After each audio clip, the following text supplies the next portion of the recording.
A shadow was cast across the valley floor, the writhing, sinewy bodies of the enemy moving within it, all sickly colors and twisting shapes. They fell strangely still, turned to the west toward the setting sun, and began to sway once more.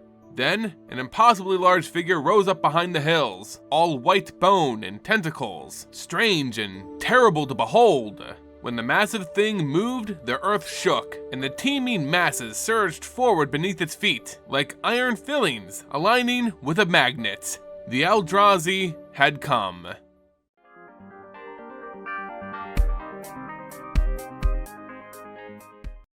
Hey everyone, and welcome back to the Ether Hub. I'm Simon, bringing you more Magic the Gathering lore. The Eldrazi are not only some of the most physically frightening beings in the multiverse of MTG, but also one of its greatest mysteries. Though great minds like Ugin the Spirit Dragon did what they could to suss out information on the Eldrazi, their true purpose was never revealed, and no one quite knows the consequences that could come with their demise. However, it seems like the Eldrazi keep introducing new bits of their lore and origins within new sets, despite not being featured since the Eldritch Moon set. And we continue to build on their lore with the upcoming Commander Master set, with an entire pre-con commander deck built around summoning big colorless monsters with a new Eldrazi commander at its helm. This is Zhulodok Gorger, the face card for the Eldrazi Unbound Commander Master's pre-con deck, and a character who helps fill in some missing blanks to one of Magic's oldest mysteries regarding the Eldrazi and their devastating impact to the plane of Zendikar. Before we begin, I just want to thank Wizards of the Coast for sponsoring this video. As an MTG ambassador, I'm working closely with Wizards of the Coast to help bring you guys the best video content the Ether Hub can offer. I have a custom link that you can find pinned as the top comment or in the video's description if you want to go and check out the inspiration for this video, the new Commander Masters card, Zhulodok Gorger, who will be spawning their own Eldrazi Commander Precon deck in Commander Masters. If you're enjoying the content here at the Ether Hub, be sure to show your support by leaving this video a like, sharing it with friends, and becoming a subscriber. To begin, let's go over just who Zhulodok is and what its card does. It's a 7/4 legendary Eldrazi creature for 6 total colorless mana. Its effect is that colorless spells you cast from your hand costing 7 mana or greater have Cascade. Yes, double Cascade. It is the Maelstrom Wanderer of Eldrazi. In fact, for all Eldrazi. Actually, for any colorless spell, including artifacts, so long as they meet the prerequisite of having a huge mana value. As far as commanders go, this thing blatantly tells you how to play this deck. Keep casting big colorless things to get even more value. Now, that's what Zhulodok's card does, but how does it help us uncover a mystery of Zendikar's past? Long ago, 3 planeswalkers would band together to help rid the multiverse of a destructive force that plagued whatever plane they visited. These beings of the blind eternities, known as Eldrazi. The planeswalker who first discovered and researched the Eldrazi was the spirit dragon Ugin, who saw them as an existential threat to peaceful life in the multiverse. For it were the Eldrazi who fed on the fabric of reality itself, devouring a plane of its mana until it and all its denizens were naught but ash and dust. Ugin identified 3 Eldrazi titans, Ulamog, Kozilek, and Emrakul. The Spirit Dragon called for allies to aid him in ridding the multiverse of these threats, but feared killing the Eldrazi Titans was not feasible or advisable, as there was still so much not known about their purpose. Instead, he banded with the vampire Sorin Markov and the lithomancer Nahiri to imprison them. Using Nahiri's homeworld of Zendikar as bait, its high concentration of wild mana ley lines luring in the Eldrazi Titans, the 3 planeswalkers used their powerful spells to subdue the avatars of Ulamog, Kozilek, and Emrakul and bound them within the magical prison built by Ugin deep within the mountains of Zendikar. With their avatars imprisoned, the greater Eldrazi Titans locked to the Blind Eternities could not roam and devour other worlds. They remained in stasis until further research could be done.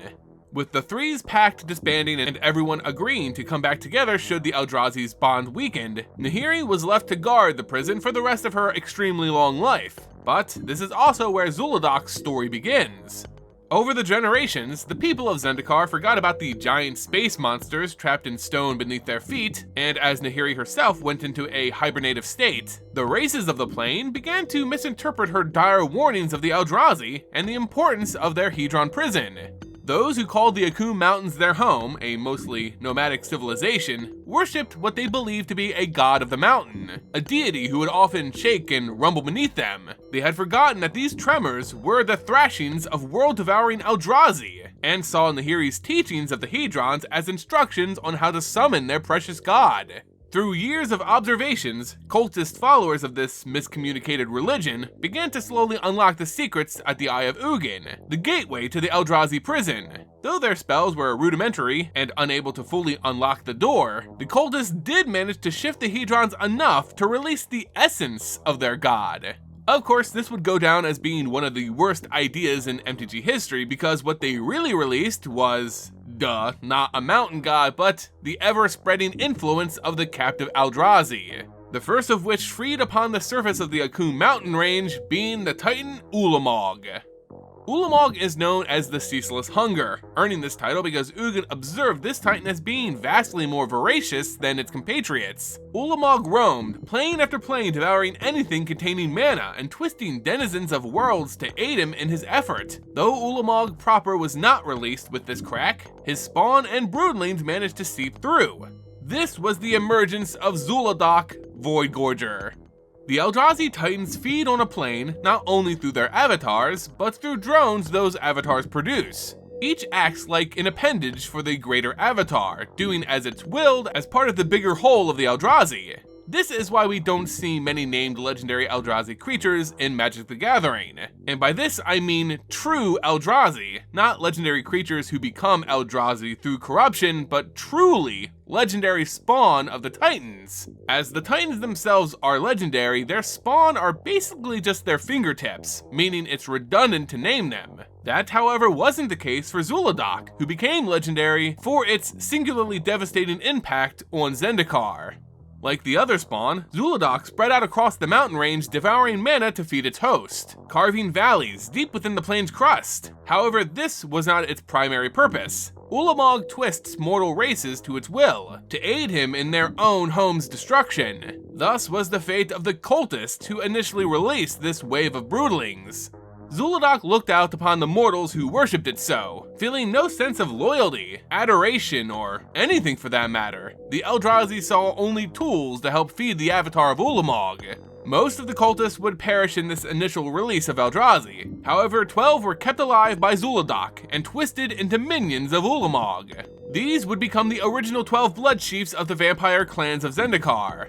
Zhulodok instilled in them the insatiable hunger of Ulamog. Though they couldn't consume mana as their master did, they could now drain the life essence of other beings, with madness driving them to forever quench their insatiable thirsts. With each victim preyed upon, another new vampire would be born, thus spreading Ulamog's influence far across Zendikar.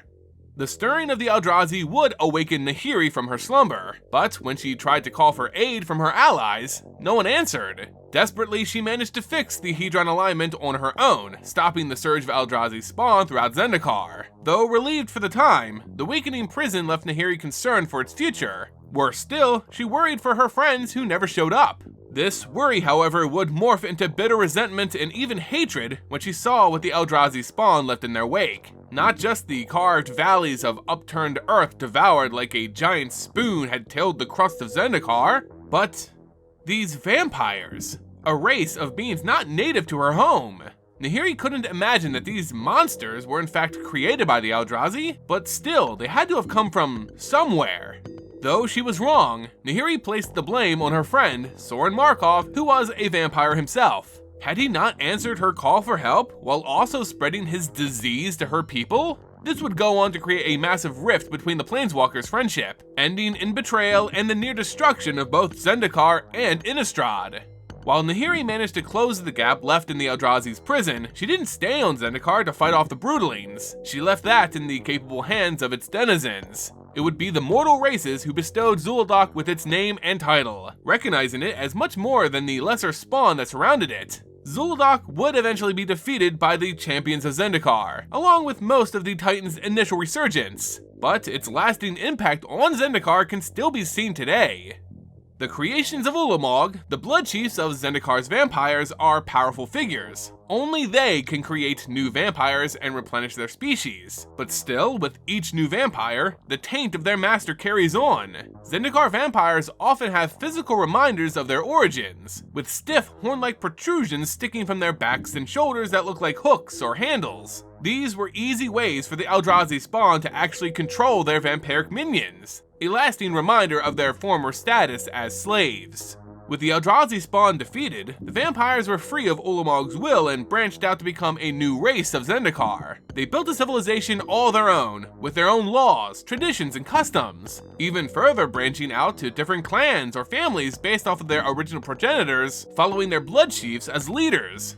Some vampires would again succumb to the madness of their creator when Ulamog, along with the other Eldrazi titans, were fully released. Many vampires and blood chiefs surrendered themselves willingly to Ulamog, growing features that made them resemble their former god. But others had severed their mental leash to Ulamog long ago and stood defiant as a free race of Zendikar, such as Drana, blood chief of the Kalastria vampires. When Ulamog was finally defeated for good, the mental assault on their freedom was finally vanquished to the void. The chains built for them by Zhulodok so many years ago had come loose, and the vampires of Zendikar could now truly become their own. To this day though, effects of Zhulodok and Ulamog's corruption are still being dealt with. Although free, Drana faces a new problem based on how her people came into being. Only blood chiefs could create new vampires, and Drana was the final original blood chief left uncorrupted. Over time, her species will die out unless she uncovers a way to create more blood chiefs, to replicate the hunger instilled on them by Zhulodok. Drana somehow must again unlock the power of the Void Gorger and the Ceaseless Hunger, whose consequences at this point are still unknown. And there you guys go, the answer to one of Magic's longest running mysteries, the true origins of the vampires on Zendikar. For the longest time, it was left to believe, from Nahiri's perspective, that Sorin may have been responsible, only for us to learn that it was really the effects of the Eldrazi. With the addition of Zhulodok and Commander Masters, we now know how closely the vampires of Zendikar are tied to the Titan Ulamog, and that their true creation was directly the result of Zhulodok. Now I want to kick it back to you guys. Are you excited to learn more and try out the Eldrazi themed pre-con deck from Commander Masters? How would you add to the devastating force of Zhulodok Void Gorger? Let me know in the comments below. Again, I just want to thank Wizards of the Coast for sponsoring this video. You can check the links in the video's description or the pinned comment to check out Zhulodok Void Gorger and its pre-con commander deck in Commander Masters right now. As always, thank you all so much for watching. If you enjoyed the video, don't forget to leave it a like, share it with friends, and become a subscriber. It all goes a long way in helping the channel grow. And until next time, guys, see ya!